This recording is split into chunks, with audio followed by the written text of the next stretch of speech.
American opinions towards immigrants are split between appreciation for their contributions and unhappiness for the amount that arrived.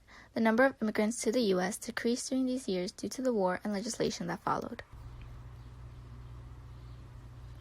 Prior to the outbreak of war, about 1 million immigrants came into the United States each year, with a peak of 1.3 million in 1907. In 1917, legislation was passed requiring immigrants 16 and older to pass a literacy test in order to enter, which was led by an all-time low of 110,618 immigrants in 1918.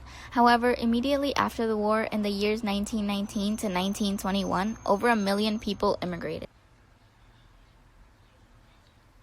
The Great War caused mixed feelings amongst Americans about whether they should join the conflict or not. Despite the indecision, the conflict in Europe affected the lives of immigrants on American soil. Most Americans felt a connection to the British, and so any groups on the side opposite the Allies were met with hostility by Americans. Anti-immigrant feelings towards Germans and Irish grew for these reasons.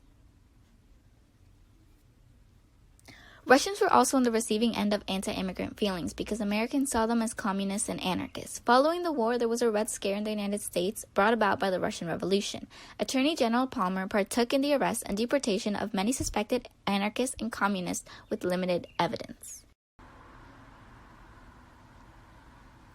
As immigrants continued to enter the U.S. after the war, nativism returned in native-born Protestants. There was a fear of job competition and revolution as a result of immigration. However, nativist feelings were aimed towards undesirables, or those who migrated from Asia and Eastern and Southern Europe.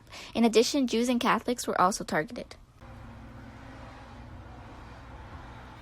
In order to restrict immigration, quota laws were passed in the 1920s. The first act was passed in 1921, and it restricted immigration to 3% of the number from each country in the 1910 census.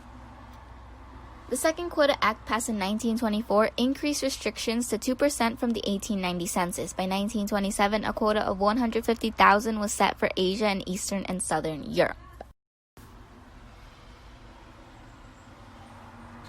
At this point, immigration restrictions were aimed at the Eastern Hemisphere. Immigrants from Canada and Latin America were not affected, and throughout the 1920s, about 500,000 Mexicans migrated legally.